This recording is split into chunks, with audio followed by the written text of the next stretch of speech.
Hello, and welcome to the power of private lending.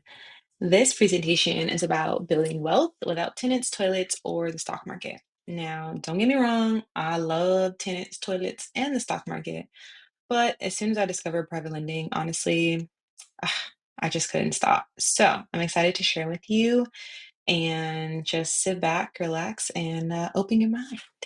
Okay, let's get to it. All right, so I'm Ashley. I am a real estate investor, I'm an attorney, and I'm also a private lender. So I am honored to share this information with you because I came upon it by happenstance, right? So I actually was interested in investing in real estate with my self-directed IRA. And the attorney that I was talking to about it, who was setting up my paperwork, actually said to me, I'm proud of you for what you've saved, but it's actually not enough to invest in real estate at this stage. He's like, you could, but it's very risky and you may lose a lot of money. And the thing is, you're not going to be able to contribute anything else to this IRA. So if I were you, I would just consider doing other types of investments. And he started talking about how his clients, his billionaire clients, are very into alternative investing, especially private lending. And I was just like, private lending? Like, what are you even talking about? So then he proceeded to share with me the power of private lending. Now, a lot of what we've been taught about wealth and saving and investing in stocks or real estate is that these are the different types of investments. These are the ways to invest. And what I'm learning is that these are great investment types and these can definitely help you build wealth. But once you get to a certain level, it turns out that people are doing other things to scale and expand their investments. Now, like I said before, I do invest in real estate and I do invest in stocks. And so I'm not suggesting that those are not investments that you should consider. And I'm not giving you any investment advice. That's not my role. I'm not authorized or licensed to do that. I'm just giving you my opinion and my experience. So even with a good job and a 401k and a side hustle and a business and all the things, sometimes it can feel like you're not building wealth fast enough. You know what I'm saying? And so, what I like about private lending is that it offers a new path. And if you are a person who has been intrigued by real estate but has been turned off by tenants and toilets, and or maybe you're into you're into stock market, but all these crashes and things changing with the political climate has kind of scared you or made you shy away, then I would like you to know that there are other ways to build your wealth that maybe you haven't considered yet. And these other ways don't involve day-to-day management um, of people and looking at your accounts every day and things like that. In private lending, you personally become the bank. Now, you loan money to a trusted borrower. You don't always have to trust them, but you at least want to trust in your collateral. And this borrower is typically a real estate investor or a business owner, and they pay you back with interest. That is literally the gist of it. Now, of course, there's tons of details and like how to do this properly and things like that, but today we're really just focusing on what it is, how it works, and whether you should consider it. So, with private lending, you set the terms, you control the risk, and you can make money while they do the work. So, imagine you have a fix and flipper. Maybe fixing and flipping is something you've been interested in, but maybe you don't have the time, but you still are intrigued by the industry. You can actually fund other people's fix and flips and sit back while they do the work, and then you just get a return at the end. That is one of the powers of private lending. And here's why it works. So you are earning passive income, and I say passive loosely because to set this business up right, you will have to do things on the front end that are not passive, properly setting up your business, consulting with an attorney, making sure you're licensed if your state requires licensing, making sure you have the proper paperwork, creating a due diligence process, et cetera, et cetera. So those are definitely things involved in this. But that's not the hard part. Once all that's set up and you have a system that is effective and efficient, then it's very passive. Your loans are often backed by collateral, such as real estate.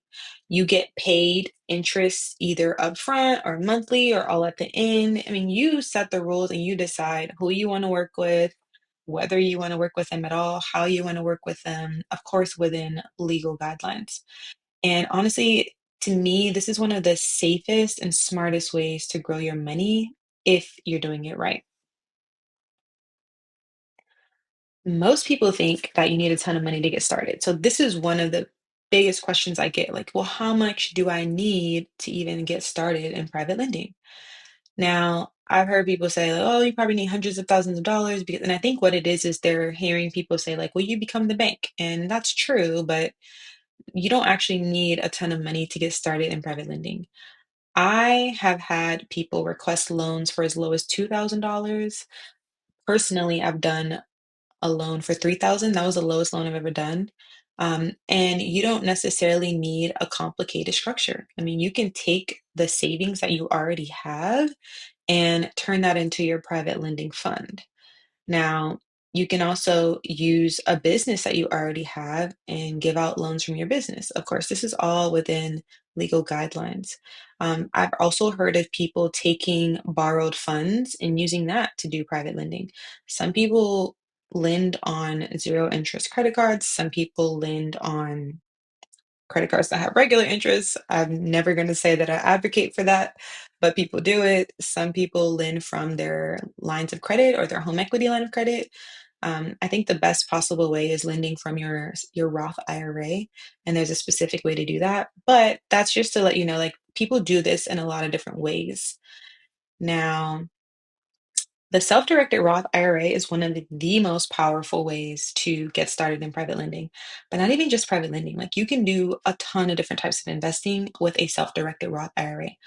One of those ways is you can invest in the stock market, you can invest in private companies, you can invest in crypto. There's just a lot of different types of investments you can do.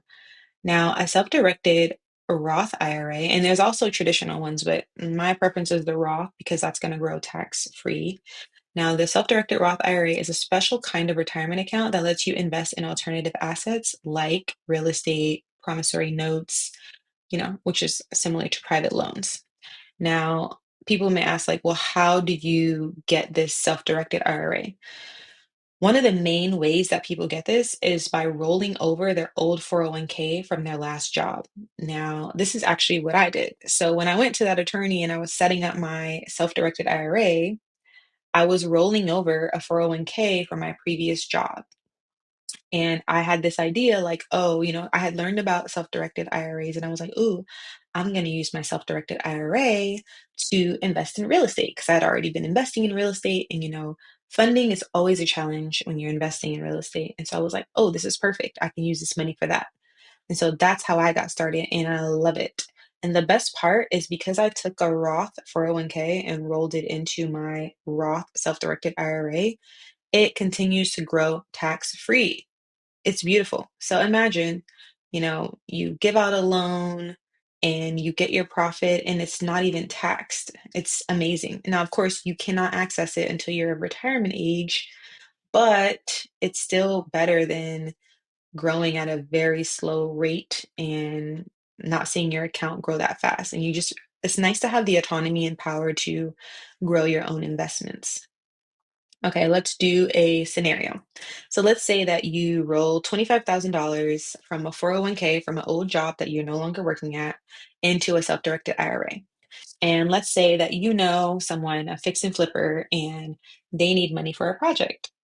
Now, let's say that they offer to pay you um, $3,000 in profit on a $20,000 loan. So they need 20,000. At the end of the day, you're going to get your 20,000 back plus $3,000. Now, if you did this in your self-directed Roth IRA, that money that you made, that $3,000, would be tax-free, okay? And the cool thing is that this principal that you gave, that 20,000, would be secured by a promissory note and most likely a deed of trust, depending on what state you're in, meaning you are going to put to the public unnoticed that you have an interest in this property because you let the owner borrow money. So that's how that works. And then let's say they did this quickly. Like, let's say this was just a lipstick rehab, cosmetic, and they were like 3 months in and out. That's $3,000 in 3 months. Like, that's amazing. So that's the power of this type of lending. Now imagine you did this 4 times in a year, and so you just added $12,000 to your retirement account without lifting a finger. It's phenomenal. So just really think about that and maybe take a look at your 401k and its historical performance. I mean, you have to account for the fact that you've been contributing to it, but look at the actual growth, right? Like how much did you actually make in the years where you're investing in it? Like look at your profit margin and then compare that to what you could make with private lending. Of course, within usury limits. Usury is just the maximum amount of interest that you can charge for a loan. All right. Now, there's a lot of fear around private lending, and I understand that because you're giving someone your money and it's like, what if they don't pay me back? So it's normal to feel nervous. I definitely felt nervous. And that's why I teach people how to protect themselves when they are private lending. So one thing I always say is, vet your borrowers, use the proper documentation, use a licensed attorney in your state. Secure your loan with collateral, okay? Like if you're going to give a loan to someone, especially based on real estate, you need to secure the loan. I meet so many people who do not secure the loan. And then do loans in private lender friendly states. Like not all states make it easy for you to do private lending. So that's something that you want to look at as well. Now, these are just some of the students that I've had in my accelerator and some of their successes. Now, of course, these names are not their real names, but these are definitely their real numbers. So I did have some students who decided to enter into private loans during the accelerator because they were like, well, I mean, I have access to you. We're meeting multiple times a week. I might as well take advantage of this opportunity to go through a transaction.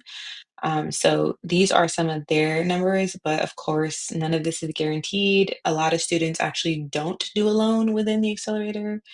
Some students graduated from the accelerator and still haven't done a loan. That's all out of my control. But for the people who take action and, actually do the work, they can actually see real success. So I'm proud of them. And then the cool thing about my accelerator is that support doesn't end there, right? Like we also have a private lending community and we basically educate people. That's really all it is. Like our community is a space for private lenders, future lenders to connect, learn, and thrive. And the cool thing is that we also welcome friends. That's why it's called Lenders and Friends. So we welcome friends of the industry.